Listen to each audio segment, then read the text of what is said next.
Welcome to this episode of the Harpreet Singh Show. I'm your host Harpreet Singh from Surrey, British Columbia, Canada. In today's program, we will be having Dr. Arun Garg as my co-host, and we'll be having a special guest talking about how Ayurveda can help us. And basically, we say that nutrition, if it is good, we can save ourselves from a lot of diseases, and even it heals us also. So, what does Ayurveda say about nutrition? We'll talk all about this. And let's get over to Dr. Garg first, who will be introducing us to our special guest today.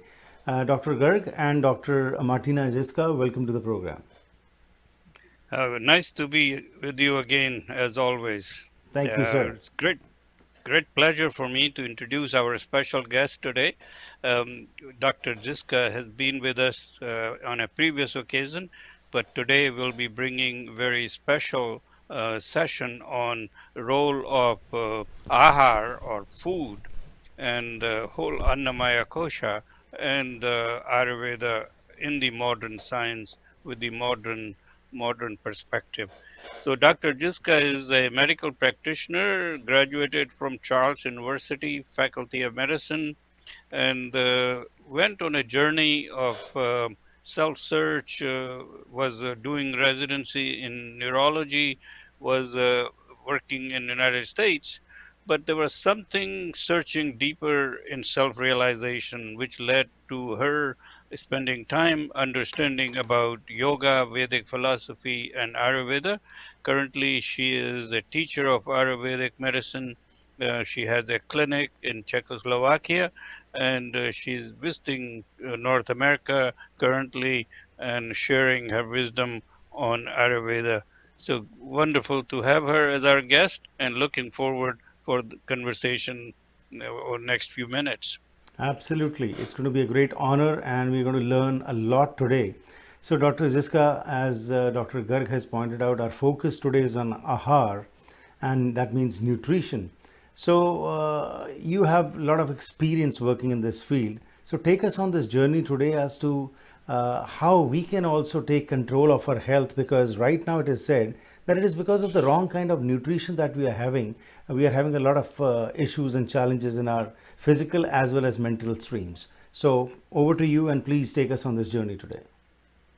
Thank you for being back. I was really looking forward to our conversation.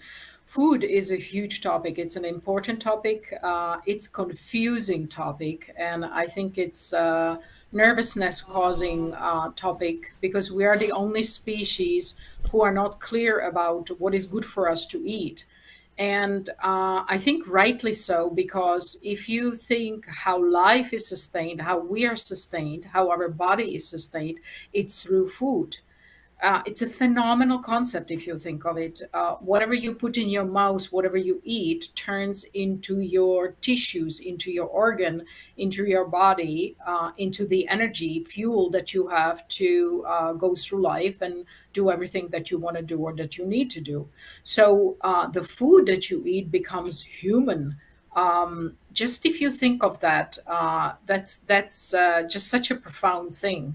But in a practical way, because of this impact the food has, because it creates our organs, our systems, our tissues, we need to, or it's to our benefit if we choose food that is creating all of this in a harmonious, good way, in a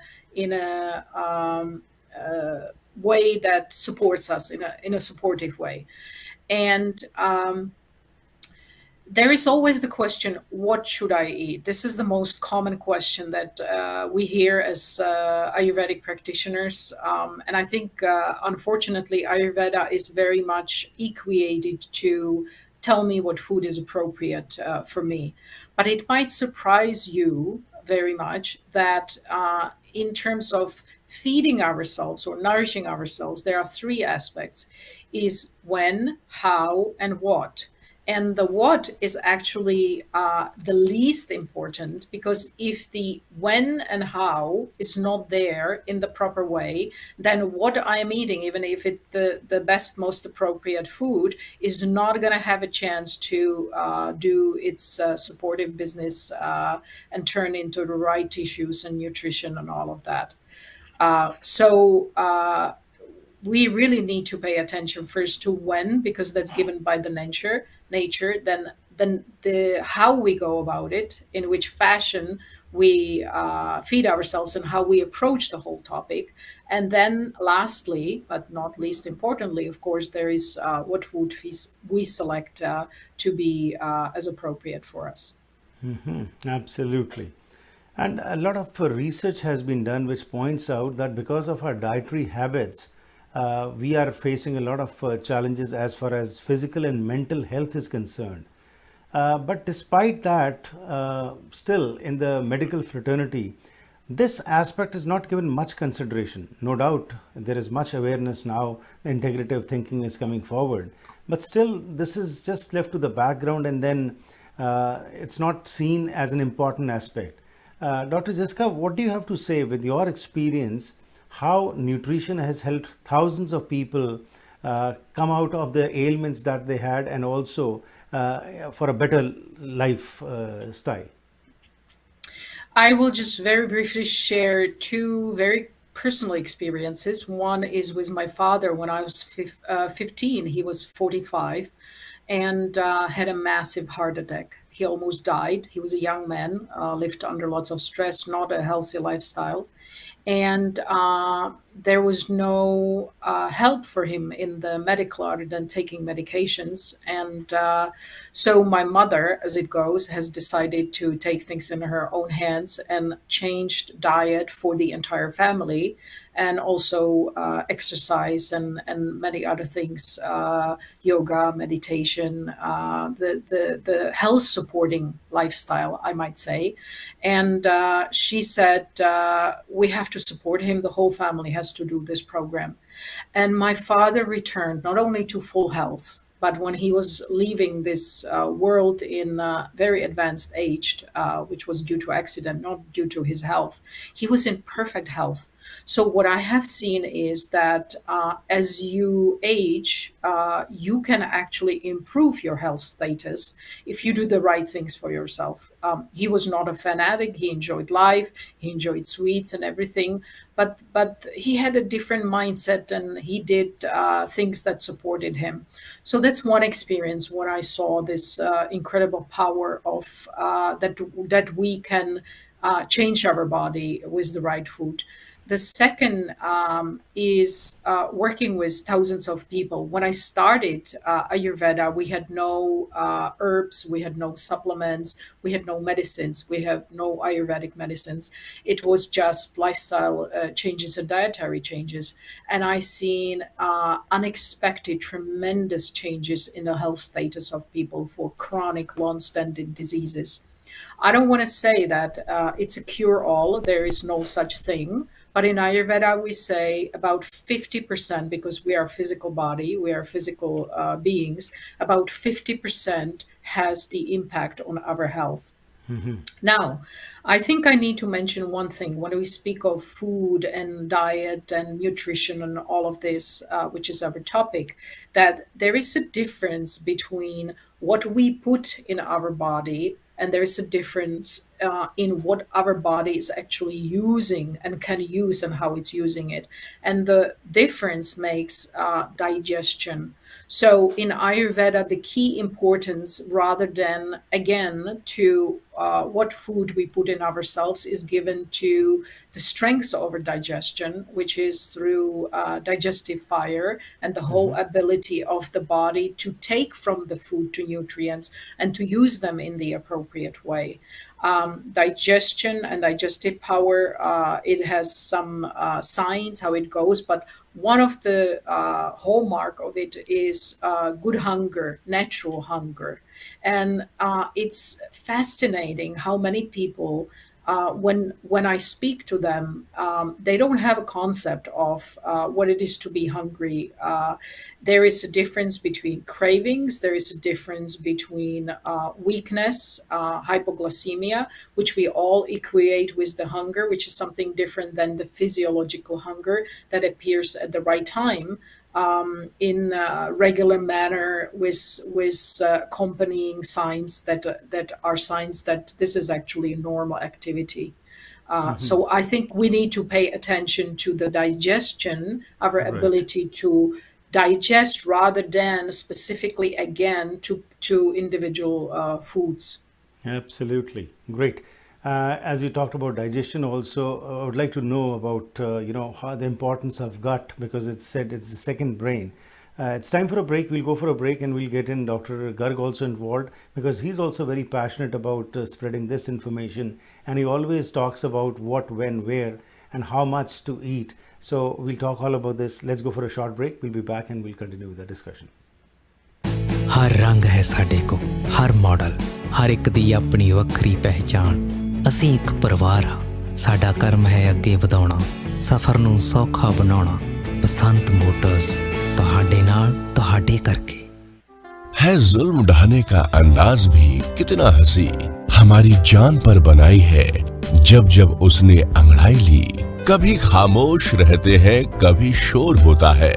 मोहब्बत में शरारत का मजा कुछ और होता है।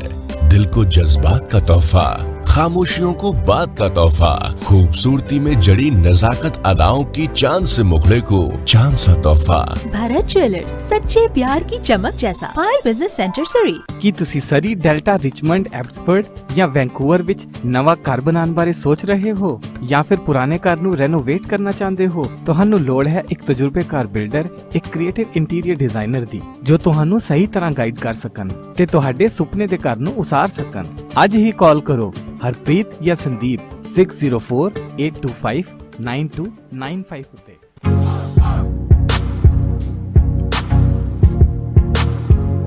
Once again, welcome back to the program. I have Dr. Ziska as well as Dr. Garg with me today, and we are talking on a very important issue, and that is concerned with food and digestion and how we need to know all this so that we can have better health.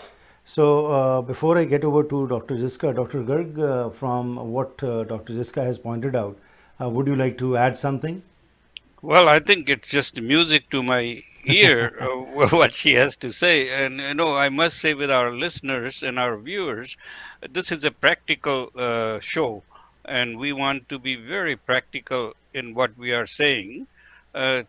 So, as you know, without knowing much about Ayurveda myself, I'm not an Ayurvedic practitioner, but based on my perspective of food, I came up with these 5 Ks, which I feel quite proud of, bit of original thinking.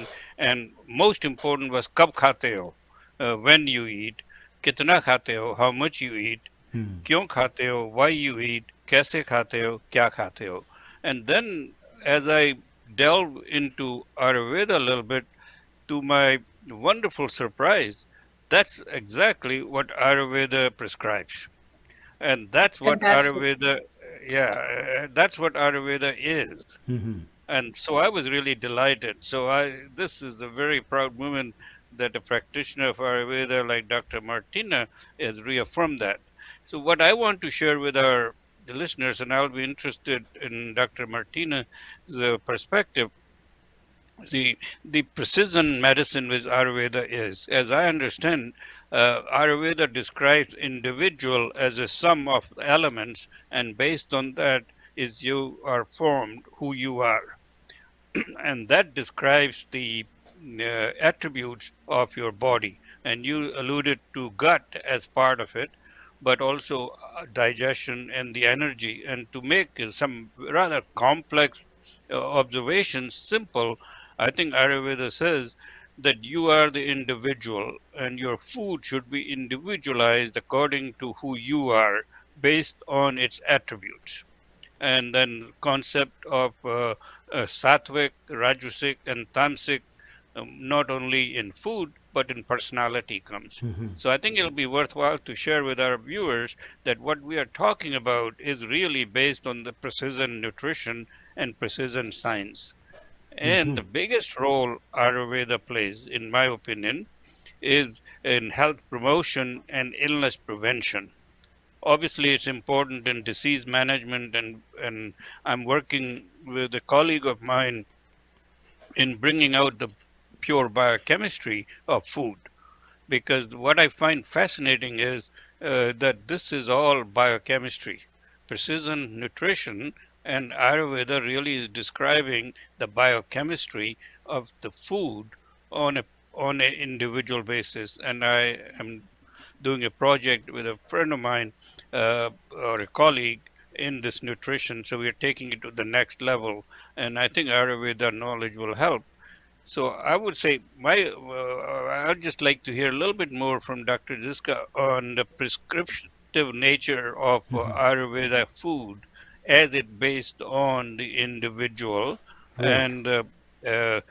and just say a little bit more on the attributes of the food and what Ayurveda has to say for good health. Please, Dr. Ziska, carry on. Lots of important concepts were mentioned and thoughts. When it comes to food or any substance, we call them dravyas. And really, Ayurvedic nutrition is a science of dravya guna. It's really pharmacology. And that's where it comes to the biochemistry. Every substance has its features, and those innate qualities determine what the effect is going to have on the nutrition here, but also on the body. So we have rasa, the taste, and virya, the effect on the stomach and the blood circulation and other organs. And then we have vipaka, which is the final effect. And then we have prabhav, which is some special effect. So it's the entire science, which then goes as well for spices and for herbs and herbal medicine or any other medicine. This is the way we are looking at it. So from this standpoint, there is, in theory, no food or substance that would be by itself good for one or harmful for a person. It's the knowledge of their qualities and how you decide to use them. So there's a shloka that says that depending on how you use a particular substance, it can be medicine or it can be toxin for a person. It can be poison, same substance. So it's about knowledge, all about knowledge again. But when you are a user, when you are the subject of this and you want to make good choices for yourself, you are not going to become scientist, of course. You're going to be practical about it. So you go back to basics, and as it was beautifully mentioned by Dr. Garg, it's the Panchabhutani, it's the 5 elements. So you don't have to be a scientist to kind of know what your body is made of, what is its nature. And here I would again refer to our first talk, where we were talking about that our nature in balance and imbalance are very often mixed up in Prakriti. What becomes imbalance, because we have so much of it and we are used to it, becomes our nature, which is not our true nature. So let me use myself as an example. So maybe you can judge already, perceive that fire plays an important role in my life. It's the enthusiasm, it's the passion, it's the expression, it's the searching and looking for things, also engaging with other people, and on a physical level as well. Another sign of too much fire is gray hair. We'd like to think it's because there's too much intelligence and it burns the pigment in the hair. Well, that would be a good situation. But so I'm fire predominant person.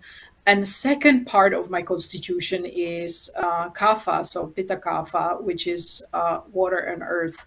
So it gives me stability. It gives me good substance of the body. I have never been petite. I never will be petite. I could never make a ballet dancer. So very simply out of this, we can make the extrapolation that the food that's going to be supportive for me is going to be of the opposite qualities because I already have enough of bulk. So for me, the food that is good is the lighter food, not so nourishing, not so substantive, which when you have a person who has dryness, not enough of muscles, not enough of tissues, not enough of energy, they will need nourishing, substantiated food that will bring them. That's what they are missing, because the balance always searches for itself. And we balancing by the opposite qualities. And Ayurveda is based on that like increases like, and the opposite qualities are balancing each other. So this is something very practical we can go by. We are now in the thick of the summer. When we're taping it, when it's going to air, it's going to be fall, so the season will change. So even the individual preferences, we are all subjects primarily by the season. Season is giving us the framework, but how we fulfill that, what the season is going to, what degree I need to cool myself, or I need to warm myself, or give myself oiliness or dryness or lightness or substance, that depends then on my individuality, on the individual situation of each person. Does that make sense? Because it's a huge concept. It's a scientific concept, but I want to bring it down to a practical level. Very true, at a layman's language, what you're talking, and that's very important because, again, as you said, any food can be good or bad according to the dosha one has, and you talked about kapha, pitta. So these are the basic, foundations of Ayurveda. Well, that's great, Dr. Ziska, but my question regarding digestion and how gut is important and how to keep it strengthened, we'll go for a break, and in the last segment we would like to have some tips from you, as you mentioned about that in summers what you ought to do, in fall and autumn what all things happen. So of course individually everybody can get themselves tested from an Ayurvedic expert, but in general terms when we are talking, we would like to know the do's and don'ts, what you would like to recommend, and henceforth we'll also get involved Dr. Garg also, and we'll continue with that discussion. So let's go for a short break. We'll be back and we'll continue with that discussion. And I go for my ads, which I'm not finding where they are. Anyways, we will go for a short break and we'll be shortly back and continue.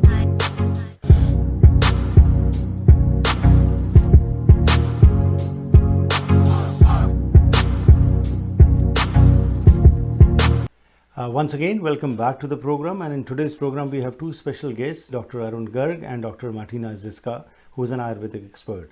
But before I get them on board, just some of our sponsors, because of whose support we come to you every evening, 6 p.m. Pacific Standard Time. This program is being brought to you with the support of AMC Insurance. If you're looking for home, auto, travel, business, life or recreational insurance, they have 9 branches in the Lower Mainland to serve you, and they're open 7 days a week. You can call them at 604-507-6666 and get more information.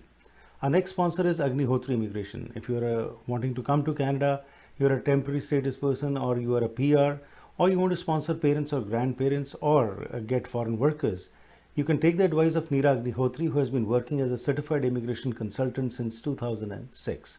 So for honest and reliable information, call 604-597-2284.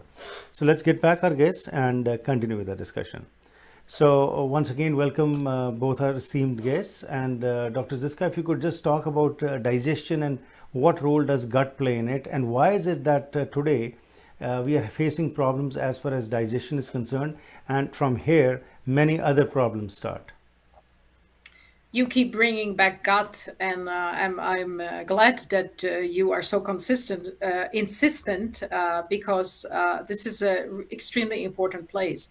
I already mentioned the importance and the role of the digestive fire, because that's all the nutrition and all the changes are in digestion happening thanks to it. But there is another factor that needs to be in place for good digestion to happen, and that's the collaboration of the movement communication of the cells, sequencing of the processes, as well as distribution. So all of that is thanks to the Vata movement effect. And Vata has a seat, very interestingly, in the body, where is the largest space. And the largest space is in the large colon, so in the gut, hence the importance of it. So our nervous system, actually, which is the energy system of movement, on communication, on and the exchange of information, is actually having the home base in our large colon, in our small pelvis. So from there comes importance. But there are many more intricacies. In terms of digestion, this is the last place where the intelligence decides what needs to be reabsorbed back into the body and used by the body. And there are some specific minerals and vitamins for which it happens, and what needs to be separated and removed from the body as mala, as the waste products. And so when this area is not working well, and usually it's due to stressful lifestyle or too much dryness, if someone moves too much, paradoxically actually is living too much healthy lifestyle, too much movement, too much salads, too much dryness and stuff like that, the gut cannot do its work. So it becomes either lazy in its movement, or it becomes dry, or it becomes covered by the undigested remains. We call it ama. And therefore, the absorption cannot happen there properly. And of course, there's also collaboration in the equilibrium with the bacteria and microorganisms that are present there. I think somewhere I read there is a couple thousand species actually living in the gut. And when this balance is disturbed, then these are the consequences, and they are large, for not only nutrition, but for keeping the toxins in the body, impurities in the body, but also not finishing up the nutrition process properly. So the mind, which is the second place of the nervous system, is not getting proper nutrition as well. There are some tendencies of fear, anxiety that are, for example, connected with constipation and so on, and then even onto depression. So, but there's even, we can go even further if that's of interest of you. I will just mention one more thing. The gut has a lining. Every tube has in the body has a lining, and that kala, that lining, has a special connection to the lungs, the lung tissue. We know that the lungs are carriers of the air, breath, prana, and that gives us our vital capacity. So we might say that there is a correlation between our nutritive aliveness, energy capacity, how much we have, which would be created or finally confirmed in the gut through the entire digestive process. But it has a connection with the lungs, which is the prana life capacity. So we are going from annamaya kosha to pranamaya kosha to subtle, which of course is connected to manomaya kosha, to how we think and how we approach everything. Because whatever we do, whatever we choose, what we eat, when we eat, what are we going to do before food, during food, after food, whether we're going to rest or exercise, all of these choices are the result of how we think about things, what choices we make, how we approach. So here it's a beautiful interconnection of the physical and mental. And the psychosomatics or mind body in Ayurveda is not really two separate entities. It's just the same expression, different expression of the same principle of life. Absolutely. Wow. Excellent. Very profound. Dr. Garg. Yeah, so I thank you very much for that relationship. And I think it'll be fair to say, given this is a very broad-based audience and a lot of people watching, I would just say that take-home messages, balance is the most important. And Ayurveda kind of profoundly talks about balance to understand your nature, who you are, and obviously seasons are important, but the most important thing is the balance. So balance in eating is as important. And for South Asian community and for people with heritage in India, who whose mainly lifestyle is based on Indian cuisine, Around I think food. And Indian cuisine is one of the most healthy food. It's and the way it's cooked, the way it's incorporated, and it takes into balance of the taste and the spices and herbs. But the most important thing where we are missed, and I think if we don't remember anything from today's show, and that is when you eat is so important, more important than what you eat. So when is so critical. Kab khate ho, and I think that's where the balance comes. कितना खाते हो is important, क्यों खाते हो, कैसे खाते हो. And I think those four things really is the major message from Ayurveda. And I think I just couldn't let this opportunity go without re-emphasizing the practical essence of Ayurveda, which is then based on your doshas, based on your gunas, based on kosha, koshas like Annamaya kosha as it relates to Pranamaya kosha and Manamaya kosha and Vijnanmaya kosha, and all that together really puts you in health. So I think the important message here is a balance and continue to eat what you're eating and based on your own cuisine, but pay attention to those 5 properties. Very true. And Dr. Garg, on a lighter note, it seems from a biochemist you are turning towards a holistic. You're becoming a holistic guru now. No, it's. Wonderful. I think it's interconnected. Absolutely, there's no Biochemistry, doubt about it. really, I Absolutely. find is gives you the essence of what's happening at the mechanistic level. Very true. Because Dr. Ziska mentioned about bacteria. Not only there are 3 to 4,000 species, but in terms of numbers, there are more bacterial and viral cells in the gut than rest of your body. So just imagine you have billions of these, and they have their own DNA. Now we are talking about biochemistry. They have their own DNA and RNA, and it's relating and reacting to your body. Right. And those interactions is what brain gut syndrome is. And it's Very right. billions of cells there, right? And COVID has shown that. So without going into the details of it at the gross level, I think the balance is most important. And we Very could right. talk about balance in terms of what.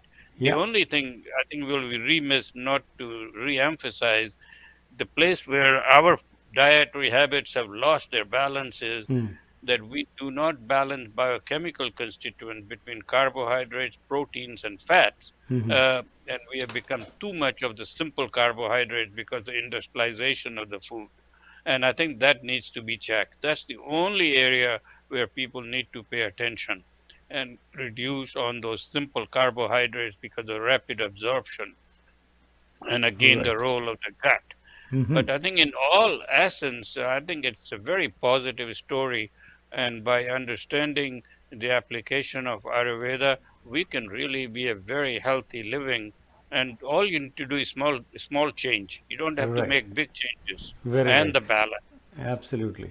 Dr. Ziska, this is what happens when you speak with passion, and we can see Dr. Garg taking up the entire time now. So towards the end, I'm already surpassed my time, but definitely with your wisdom, we would like to share with our viewers in the end any special tips you would like to share with us briefly. As far as I eating is think concerned. I think let us take a clue from the nature. Nature is balancing itself. So in older times, we were eating food from our gardens and trees directly. So when something was not in season, it was not available. So one simplest way is to go back to that. So what grows in the summer, let us eat in the summer. What grows in other seasons, let's use in the other season. There's enough of clue already. Number one. Number two, if you want to we can work it from the outside towards the ideal, or from the ideal outside, but let's go from the outside. So if you want to look yourself where you are, so first thing that you check is how many artificial foods and drinks you have, and try to eliminate them as much as possible. Number two, once you have done this, and this goes for carbonated drinks and frozen foods that are made, you just warm up in fridge, you don't cook and stuff like that. Easy. Number two, once you have done this for a period of time and you see that you feel better, the second thing you can do, look at how much white sugar and white flour are you eating, and meat. Because they are hard to digest, they are processed food, they are refined foods, they are so raffinated foods that we don't have the intelligence to digest them, because we turn the natural molecule into something very foreign for our body. So they are very hard to eat. So that's the second one. Then if you don't have these problems, go to the next one and look what is the basis of your nutrition. And you will see that we need three groups. We need some grains, or something that gives substance to the body, grains, beans, whatever, in whichever way we are going to do it. We need vegetables, definitely. And then we need some protein. And look what is the most natural way how you can accomplish this. And if you want to go even further, even just for day, if you want to see, okay, I hear this, but how do I know it really works? They are saying it works, but I don't know if it works. Let me try that. What I would recommend, the trial that you make for one day, eat only food that you have prepared from scratch, from pure ingredients, nothing pre-prepared, nothing that is already put together, mixed together. And see how you feel that day. And of course, because you're making change, at first you might feel tired, or you might feel some pains going on through the body, which means the impurities that you have collected are moving in your body. But it's also a sign that something is changing and you are on a good way. So sticking to it is then, compliance is then the way to go. Wonderful, wonderful. It was excellent talk, and I think what we have discussed is really very profound. It will have a great impact, and our viewers will definitely benefit from this. Dr. Ziska and Dr. Garg, thank you very much for sparing your valuable time, and hope to see you again soon with some other topic. Dr. Ziska, have a safe trip, and thank you very much. My pleasure. Thank you to both of you. ਸੋ ਇਸ ਦੇ ਨਾਲ ਹੀ ਕਰਦੇ ਹਾਂ ਜੀ ਅੱਜ ਦੇ ਇਸ programme ਦੀ ਸਮਾਪਤੀ। ਡਾਕਟਰ ਜਿਸਕਾ ਦਾ ਜਿਹੜਾ ਇੱਕ ਨੁਸਖਾ ਉਹਨਾਂ ਨੇ ਦੱਸਿਆ ਕਿ go back to nature and flow with the flow, that is what she has emphasised. And once we start living basics, and as doctor Garg talked about being balanced, that is very important. ਖਾਸ ਤੌਰ 'ਤੇ south Asian ਭਾਈਚਾਰੇ ਦੇ ਵਿੱਚ ਜੋ ਅਸੀਂ ਦੇਖ ਰਹੇ ਹਾਂ, ਡਾਇਬਟੀਜ਼, ਕੋਲੈਸਟਰੋਲ, ਹਾਰਟ ਅਟੈਕਸ, ਉਸ ਤੋਂ ਇਲਾਵਾ ਹੋਰ ਬਹੁਤ ਸਾਰੀਆਂ ਸਮੱਸਿਆਵਾਂ ਜਿਹੜੀਆਂ ਵੱਧ ਰਹੀਆਂ ਨੇ, ਉਸ ਦਾ ਮੁੱਖ ਕਾਰਨ ਹੈ ਕਿ ਅਸੀਂ ਬੈਲੈਂਸ ਵਿੱਚ ਨਹੀਂ ਖਾਂਦੇ। It's not that you have to leave everything, but it is to moderate everything and in balance, and understand what is required at what time. So once again, we would like to thank you all also for sparing your valuable time for being a part of this program, and of course to our guests who have shared their wisdom with us. You and me meet every evening from 6 p.m. onwards, Monday to Friday, and we discuss about different issues that matter to us. And the idea is to empower you, educate you, and to inspire you. And if you also want to be a part of this program, or you know someone who can add value to the knowledge of people, please do contact me through WhatsApp 604-603-7555, or you can email me at harpreetsingshow@gmail.com. ਇੱਥੇ ਹੀ ਕਰਦੇ ਹਾਂ ਅੱਜ ਦੇ ਇਸ programme ਦੀ ਸਮਾਪਤੀ ਜੀ। ਫਿਰ ਮੁਲਾਕਾਤ ਕਰਾਂਗੇ। Have a safe evening, stay healthy and enjoy yourself.